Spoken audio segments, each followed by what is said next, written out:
तो जो research analyst का एग्जाम है उसका नाम है NISM सीरीज XV। इसका इंपॉर्टेंस क्या है? Analyst certification examination seeks to create a common minimum knowledge benchmark for all associate person registered as research analyst under SEBI Regulation 2014. Individual employed as research analyst and partner of research analyst. Common minimum knowledge इतना होना चाहिए। तो इसको तो अपन common बोल रहे हैं, लेकिन अपन डिटेल में कवर करेंगे। बहुत सारी चीजें हैं, बहुत अच्छी चीजें भी पढ़ने को मिलेगी, बहुत सारी चीजें पढ़ने को मिलेगी। ठीक है। तो अबाउट द सर्टिफिकेट एग्जामिनेशन, ठीक है, होता क्या है? एग्जामिनेशन का ऑब्जेक्टिव क्या है? कि अपन सिक्योरिटी मार्केट के डिफरेंट टर्मिनोलॉजी से फैमिलियर हो सके। ठीक है। Okay. Upon Indian securities market and different terminology से फैमिलियर हो सके। Top down bottom up approach, fundamental approach, micro and macro economic analysis, information of analysis, macro variables, ये सब चीजें अपने को सीखने को मिलेंगी। अभी के एग्जाम में 100 नंबर्स का एग्जाम होता है, 60% पासिंग मार्क है। 2 आवर्स का एग्जाम है। 92 मल्टीपल क्वेश्चन आएंगे। ठीक है, मल्टी चॉइस क्वेश्चन 1 मार्क्स के, और 2 केस बेस्ड क्वेश्चन आएंगे। 4 क्वेश्चन ऑफ ईच 1 मार्क। लेकिन अभी कुछ दिन से ऐसा सुना हो कि 3 केस स्टडीज भी ये पूछते हैं। ठीक है। अब देखिए, चैप्टर 1 टू चैप्टर 13 कितने पेजेस है? 276। ठीक है। टास्क बहुत इजी है। वेटेज भी दे दिया है इन्होंने कि वेटेज कितना है एग्जाम पॉइंट ऑफ व्यू से, यानी कि क्वेश्चन के वेटेज बताया है। ठीक है। चैप्टर 1 से 3, 4, 4, 5, चैप्टर 5 से 10, चैप्टर 6 से 10, 7 से 8, 8 से 16, 9 से 5%, चैप्टर 10 16, 11 एंड 12 में 5 4 एंड 13 का 10। बट अगर मैं आपको ये कहूं कि चैप्टर 1 से चैप्टर 4 इसके वेटेज पे मत जाओ आप। इसको जितना अच्छे से अगर स्टडी करेंगे, स्पेशली चैप्टर 1, चैप्टर 2 3 एंड 4, ये 3 चैप्टर्स डिसाइड आपका करेंगे कि आपको चैप्टर 5 6 7 8 9 10 11 ये कितना अच्छे से समझ में आएगा।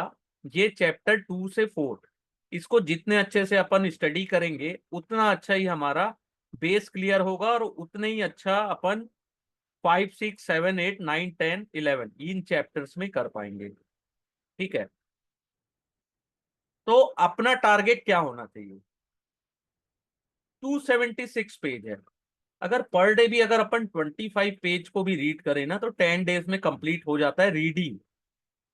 रीडिंग, अंडरस्टैंडिंग की बात नहीं है, रीडिंग। 25 पेजेस पर डे, तो 11 डेज में या 11 डेज में कंप्लीट हो जाता है, 11 डेज में। ठीक है। तो अपने को अपना बेस बनाते चलना है, बेस को स्ट्रांग रखना है, बेस। ठीक है। अपना बेस स्ट्रांग रखेंगे ना, तब आप अच्छा स्कोर कर पाएंगे। और अगर आप इतनी मेहनत कर रहे हैं, लाइव क्लास अटेंड कर रहे हैं, ठीक है, और अपना समय दे रहे हैं एग्जाम के लिए, तो टारगेट 60 ना रख के 70% टारगेट रखिए कि आप 100 में एटलीस्ट 70% आप स्कोर करेंगे। तब आपको लाइव क्लास और इतना यानी एफर्ट डालने में, अगर आप डाल रहे हैं, तब 70 से अगर ऊपर मार्क्स आते हैं तो ये बड़ा अचीवमेंट में काउंट हो सकता है। ठीक है। अन्यथा 60% तो पासिंग मार्क है, वो भी बेस्ट है, लेकिन मेरा टारगेट ये है कि एटलीस्ट 70 स्कोर करना है। ठीक है। तो आज अपन चैप्टर 1 से स्टार्ट करें, आलोक सर। इसमें जो 3% वेटेज है, इसमें अपन 3 आउट ऑफ 3 मार्क्स ला सकते हैं इजिली। कई बार 3 की जगह 4 या 5 भी आता है ना, जरूरी नहीं है। कई बार आप देखिएगा कि इस चैप्टर से 5 क्वेश्चन भी आते हैं, 5, 4 भी आ सकते हैं, ठीक है, लेकिन 3 से कम नहीं होगा, ठीक है। तो आप, अपने को क्या करना है, रिसर्च एनालिस्ट बनना है, या उसके प्रोफेशन में अपने को एंट्री लेनी है, ठीक है। तो अपने को ये पता होना चाहिए रोल ऑफ रिसर्च एनालिस्ट, हमारा response, primary responsibility of research analyst, basic principle of interaction with company और क्लाइंट, और important quality data desired in research analyst. ये सब चीजें अपने को अच्छे से पता होनी चाहिए। अगर हमको पता ही नहीं हमारा रोल क्या है, रिसर्च एनालिस्ट तो है, लेकिन कोई पूछ देगा what is your role, you don't know your role, ठीक है। तो देखिए आज के डेट में एक एग्जाम्पल दिया है, बहुत अच्छा एग्जाम्पल है ये, कि अपन सोचते हैं कि नया फोन खरीदना, ठीक है। तो अपन क्या करते हैं, पहले अपना प्राइस रेंज डिसाइड करते हैं, शॉर्ट लिस्ट करते हैं ब्रांड्स को, टेक्निकल स्पेसिफिकेशन देखते हैं, फैक्टर्स देखते हैं, बैटरी लाइफ देखते हैं, कैमरे का मेगापिक्सल देखते हैं, डिस्प्ले देखते हैं, ठीक है। सेम सिमिलर होता है रिसर्च एनालिस्ट का, to help their client to take investment decision, help their client to take investment decision. This is research. Research means collection of information from various sources, then analysis, processing of data to take decision. This is a very important role of research analyst. Collection of information, then analysis. ठीक है? Data and information are imperative to the function of research analyst. Data and information, ये point याद रखिएगा, imperative to the function of research analyst. RA need information pertinent to the investment being evaluated. तो as a research analyst हमको कैसे information चाहिए जो कि investment से रिलेटेड हो, ठीक है, including macro micro economic factor, industry specific information, company specific information. अब मैक्सिमम टाइम कुछ क्वेश्चंस ऐसे आते हैं कि which is not a function of, किस टाइप की इंफॉर्मेशन हमको नहीं चाहिए होती। तो मैक्रो माइक्रो दिया रहेगा, इंडस्ट्री दिया रहेगा, कंपनी दिया रहेगा। तो जो फोर्थ ऑप्शन होता है वो हमारा राइट आंसर होता है, which information not included, not included, ठीक है। तो इकोनॉमिक इंफॉर्मेशन कहां से कलेक्ट करते हैं, economic information collected from government statistics and data provided by the central bank, the Reserve Bank of India. Data on global factor may be collected from international agencies like IMF, Asian Development Bank and World Bank. कई बार ये भी question आता है कि global factor के information कहां से नहीं कलेक्ट होते, विच इज नॉट। तो आईएमएफ पता है, एडीबी पता है, वर्ल्ड बैंक, तो फोर्थ जो होगा वो हमारा राइट आंसर होगा। Industry specific journal and publication में भी use to collect information on industry and sector, ठीक है। Company specific information may be collected from various sources, including the financial statement, annual report filed by the company as a part of regulatory compliance. ये जितनी चीजें मैंने highlight की है ना sir, एक एक, ये जितनी हाईलाइटेड चीज है सभी इंपॉर्टेंट। जब आप एग्जाम देंगे तब आपको समझ में आएगा कि ये इंफॉर्मेशन कितनी वैल्यूबल है एग्जाम पॉइंट ऑफ व्यू से, ठीक है। कई बार कंपनीज के ऑफिशियल से भी मीट करना, मार्केट सर्वे करना, प्लांट फैक्ट्री विजिट करना, एम्प्लॉय एंड स्टेक होल्डर्स के इंटरव्यू लेना, ये भी बहुत इंपॉर्टेंट पॉइंट होता है। Analysis and decision making process is a combination of understanding qualitative factor that affect operational performance, जैसे efficiency of operation, competitiveness, business plan, work ethics of management among others. तो quantitative and qualitative factors तो अपन detail chapters पढ़ेंगे next आने वाले classes में, आने वाले एक इंपॉर्टेंट चैप्टर ही है, ठीक है। तो अपने को पता होना चाहिए क्वालिटेटिव क्या होता है, इफिकेसी ऑफ ऑपरेशंस, कॉम्पिटेटिवनेस कैसा है, बिजनेस प्लान कैसा है। क्वांटिटेटिव में आता है revenue, cost, profitability, risk to the financing. ठीक है। आरए का काम क्या होता है? Lot of time interacting with company and others, accumulating data, analysing it and arriving at decision whether to buy, hold और sell a particular stock. Okay. अब और इंपॉर्टेंट पॉइंट आता है कि रिसर्च एनालिस्ट कितने टाइप्स के हैं। एक होता है सेल साइड, बाय साइड, और एक होता है independent research analyst. Sell side क्या होता है? दे टिपिकली पब्लिश किसके लिए करते हैं? Public domain on the security of company और industry with specific recommendation to buy, hold और sell the subjected securities. Public domain में अवेलेबल होता है सेल साइड। ठीक है। These recommendation include analyst expectation of future earning of company, future price performance of securities. These analysts work for firm that provided investment banking, broking and advisory service for client. ये analyst किसके साथ काम करते हैं? जो investment banking, brokering और advisory service client को provide करते हैं। मेजरली सेल साइड होता है पब्लिक डोमेन के लिए, पब्लिक को पब्लिश किया जाता है। ठीक है। यहाँ पे बहुत सारे लोग कंफ्यूज हो जाते हैं। वो एक नंबर का क्वेश्चन रहता है, सेल साइड को बाय साइड में टिक करके आते हैं, बाय साइड को सेल साइड। तो सेल साइड होता है पब्लिक, बाय साइड होता है इंडिविजुअल, इंटरनल यूज के लिए। ऐसे बाय साइड एनालिस्ट किसके लिए वर्क करते हैं? Assets manager like mutual fund, hedge fund, pension fund, alternative investment fund, foreign portfolio, FPI, DII. ठीक है। और ये क्या करते हैं? That purchase securities and sell security for their own investment account और बिहाफ ऑफ देयर इन्वेस्टर और client. These analysts generate investment recommendation for their internal consumption। तो ऐसे एनालिस्ट क्या करते हैं? इन्वेस्टमेंट रिकमेंडेशन किसके लिए होता है? Internal consumption, by side. Used by the fund manager with organization, research report of this generally circulated among the top management and investment managers। ठीक है। These report are only for internal consumption। इसको याद रखिएगा, internal consumption और publicly domain में available नहीं होता है।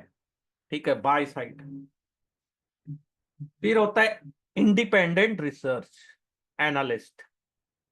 ये क्या होते हैं? आजादी से अपने लिए काम करते हैं। ठीक है। अगर हिंदी में, शुद्ध हिंदी में बताऊं, फॉर रिसर्च ओरिजिनेटर और boutique firm separate from full service investment firm sell their research to on subscription basis. ये याद रखिएगा, सब्सक्रिप्शन बेसिस में अपना जो रिसर्च होता है उसको सेल करते हैं। Their client could be investors, institution, investment banker, regulators, stock exchange and fund managers. इनके क्लाइंट ये हो सकते हैं। They also provide customise reports. ठीक है। बिजनेस, इंडस्ट्री और स्पेसिफिक रिक्वेस्ट। तो ये तीनों समझ में आया सर आपको? कुछ भी चीज अगर समझ ना आए तो आप अब खुद को अनम्यूट करिए और मुझसे पूछ सकते हैं। ठीक है, मैंने अनम्यूट का ऑप्शन आपको दे के रखा है, तो प्लीज आप अनम्यूट होके जितने क्वेश्चंस चाहें उतने क्वेश्चंस आप पूछ सकते हैं। तभी आपका बेस क्लियर होते जाएगा, आने वाले चैप्टर इंटरेस्टिंग लगने लगेंगे आपको। क्योंकि ये जो रिसर्च एनालिस्ट का पूरा एग्जाम है ना, ये फंडामेंटल पे होता है, तो थोड़ा इंटरेस्ट बनाना पड़ता है। और जब तक आप अपन इंटरेक्टिव रखेंगे ना, तो मजा भी आएगा स्टडी करने में। ठीक है। Primary responsibility of research analyst, तो क्या होता है? Primary role to understand evaluate the growth of industry and company. ठीक है। अंडरस्टैंड इकोनॉमी, इकोनॉमी को अंडरस्टैंड के लिए क्या क्या चीजें हैं? मैक्रो इकोनॉमिक फैक्टर चेंज के चेंजेस को रीड करना, जैसे नेशनल इनकम इंप्रूव हो रही है कि नहीं, इन्फ्लेशन कैसा है, इंटरेस्ट रेट कितना है, अनएम्प्लॉयमेंट रेट कैसा है, फिस्कल एंड मॉनेटरी पॉलिसीज कैसी है, फ्लो, एफडीआई कितना इन्वेस्टमेंट कर रहा है, इनफ्लो कितना है, आउटफ्लो कितना है। जैसे अभी अपन बोलते हैं ना कि फॉरेन इंस्टीट्यूशंस या एफपीआई सेलिंग कर रहे हैं, केवल सेल कर रहे हैं मार्केट में। सेविंग एंड इन्वेस्टमेंट पैटर्न कैसा है, इम्पैक्ट जीडीपी ग्रोथ का कैसा है एक्सपोर्ट एंड इंपोर्ट में। ठीक है। तो इकोनॉमिक्स का जो ये चैप्टर है, इसको अपन चैप्टर 5 में डिटेल में कवर करेंगे। ठीक है, लेकिन अपने को पता होना चाहिए। ठीक है। फिर होता है इंडस्ट्री। इंडस्ट्री का कैसा है, चैलेंजेस कैसे हैं, डिफरेंट इंडस्ट्रीज के डिफरेंट चैलेंज होते हैं, अपॉर्चुनिटी होती है। ठीक है। उसमें रेगुलेटरी इन्वायरमेंट कैसा है इंडस्ट्री में, बिजनेस मॉडल कैसा है, कॉम्पिटिशन, ऑपरेटिंग प्रॉफिट फैक्टर क्या है, sensitivity of demand to price change, consumer behaviour कैसा है। ठीक है। ये अंडरस्टैंडिंग इंडस्ट्री, तो इंडस्ट्री एनालिसिस में चैप्टर 6 में अपन इसको बहुत डिटेल में कवर करेंगे। ठीक है। ये हमारे प्राइमरी रोल है, ये अपने को पता होने चाहिए। फिर अंडरस्टैंडिंग कंपनीज, तो कंपनी को अंडरस्टैंड करना है तो क्वालिटेटिव एंड क्वांटिटेटिव, दो दो टाइप के डायमेंशन होते हैं जिसमें अपने को स्टडी करना होता है। ठीक है। क्वालिटेटिव में अपने को क्या स्टडी करना है, business is better when compare, क्या अपना बिजनेस अच्छा है कम एज टू पीयर्स, और हमारी स्ट्रेंथ क्या है, वीकनेस क्या है बिजनेस मॉडल में, कितने क्वालिफाइड है हमारा मैनेजमेंट, ये क्वालिटेटिव फैक्टर हो गया। क्वांटिटेटिव फैक्टर्स में क्या करते हैं, हम मैथमेटिक्स का यूज करते हैं, जितने रेशोज आते हैं ना, P ratio, earning per share कितना है, प्राइस टू सेल रेशो कितना है, बुक वैल्यू कितनी है, तो ये सब चीजें अपन यहाँ स्टडी करते हैं। तो ये तो बहुत डिटेल में है चैप्टर 7 एंड 8 में। ठीक है। बहुत इंपॉर्टेंट भी है, बहुत मजा आने वाला है इसको पढ़ने में।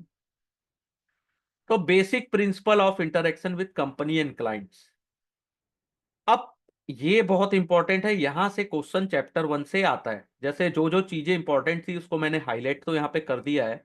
इसको जब आप रिकॉर्डिंग मान लीजिए देखने को समय मिला तो आप लोग जरूर देखिएगा। अब अपन कंपनी या क्लाइंट से इंटरेक्शन होते हैं तो क्या क्या चीज अपने को, क्या प्रिंसिपल है उसके। जैसे इंटरनेट से तो अपने को बहुत सारी इंफॉर्मेशन मिल जाती है, लेकिन जो कंपनी और क्लाइंट से इंफॉर्मेशन जो अपने को मिलती है ना, उसका सब्स्टिट्यूट इंटरनेट नहीं हो पाया आज तक। पर्सनल कम्युनिकेशन अगर अपन मैनेजमेंट से रखते हैं तो अपने को कंपनी का विजन और स्ट्रेटजी समझ में आती है। ठीक है।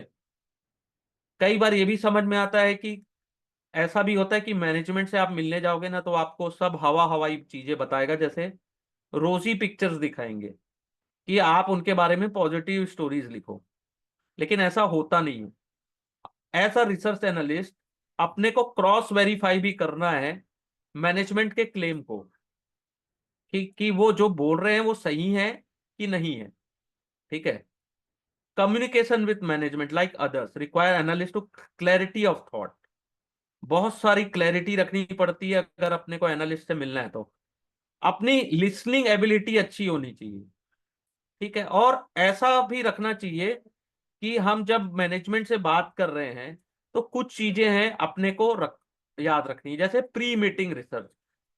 ठीक है। प्री मीटिंग रिसर्च में क्या होता है सर, कि अपन मैनेजमेंट से मिलने वाले हैं ये अपने को पता है, तो अपने को ऐसी अवसर हमेशा तो मिलने वाले नहीं है कि मैनेजमेंट का टॉप लेवल का आदमी आपसे मिल रहा है तो हर दिन तो मिल नहीं सकते ना वो, आपको अपॉइंटमेंट लेंगे, आप उनसे टाइम लेंगे।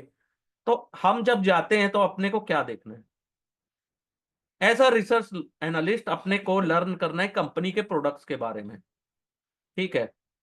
इंडस्ट्री कैसी चल रही, कॉम्पिटिटर्स के बारे में स्टडी करके जाना है। अपने को फिनेंशियल इंफॉर्मेशन ऑफ कंपनीज पता होने चाहिए। प्रीवियस ईयर के एनुअल रिपोर्ट को अंडरस्टैंड करके जाना है। ठीक है। सो अपन क्या है कि डायरेक्शन कंपनी का पता कर सके, और ये भी पता कर सके कि whether the company has been able to achieve the goal it has intended to be. ठीक है। सेकंड होता है सर कि अपना जो व्यू है इंडिपेंडेंट एंड न्यूट्रल होना चाहिए। Analyst must have an unbiased opinion and should always hold their independent. ये पॉइंट याद रखिएगा, यहां से कई बार क्वेश्चन आते हैं कि हमारा जो व्यू है अनबायस्ड होना चाहिए and should always hold their independent. Their analysis should be based on factual information, not lead by personal inclinations. So they make it clear with the management to not reveal any information which is not available to public domain. अपने को यह भी clear करना है कि management हमको ऐसी information ना बताए जो पब्लिक डोमेन में अवेलेबल नहीं है। तो वो क्या होता है, कई बार इनसाइड ट्रेडिंग में आता है। और इनसाइड ट्रेडिंग से रिलेटेड क्वेश्चंस इस चैप्टर से पूछे जाते हैं। ठीक है, ये जो पॉइंट है यहां से क्वेश्चन आएगा ही, इसको याद रखिएगा, इनसाइड ट्रेडिंग से रिलेटेड। ठीक है, क्या होता है कई बार अपन मैनेजमेंट से ऐसी बात, ऐसी इंफॉर्मेशन ना रिवील कराएं जो पब्लिक अवेलेबल नहीं है, जो कि प्राइस सेंसिटिव इंफॉर्मेशन होती है। ठीक है, फिर होता है network. Analysts may use their network to acquire more contact relevant to research, who would be able to provide meaningful insight into company performance and plan. The person who is responsible for important activity understand the heartbeat of company. तो ऐसे person who is responsible for important activity understand the heartbeat of company would be the most relevant contact, and this person may not necessarily be the from the top management. Okay, जरूरी नहीं है कि वो top management से हो, ऐसे contacts अपने को चाहिए जिससे हमको कंपनी की हार्ट बीट और इंपॉर्टेंट एक्टिविटी पता रहे। Mostly competitor and other stake of holder of business such as supplier, distributor, retailer and customer can also provide meaningful input to analyst in research process. तो यहां से भी अपने को बहुत अच्छी इंफॉर्मेशन मिलनी चाहिए। ठीक है, क्लैरिटी ऑन क्वेश्चन, ये जितने पॉइंट है बहुत इंपॉर्टेंट है। Analyst start analysing a company, there could be certain aspect on which they might need more clarity, which management would be effectively used if analysts have clear and specific set of question in mind। तो अपने को clarity चाहिए, तो अपने को खुद के questions में क्लैरिटी चाहिए। ठीक है, कि अपन इतने क्लियर रहे क्वेश्चंस में और अपने सेट ऑफ क्वेश्चन स्पेसिफिक होने चाहिए।